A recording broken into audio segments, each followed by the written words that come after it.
So one thing I will say is that people might be thinking live radio, oh, she was a talk radio person, a pundit. Actually, I wasn't that. So Yeah. it was 7 years of interviews, live interviews.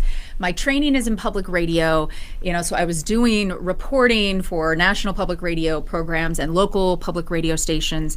And then when I came to BYU Radio, I started hosting a daily live interview show where my job was to do a ton of prep and then speak to someone who I'd never spoken to before we go live on the radio, and I have 20 minutes to make this an interesting conversation for our listeners. And I got a lot of really good practice over 7 years of trying to figure out how to kind of introduce some balance into those conversations, because my guests would have an opinion, and I wanted to kind of put myself in the mindset that would challenge that opinion that someone else might have if it was a hot topic, right? And be able to sort of channel a different worldview and be able to ask some questions so that we could get to some more clarity and find some common ground.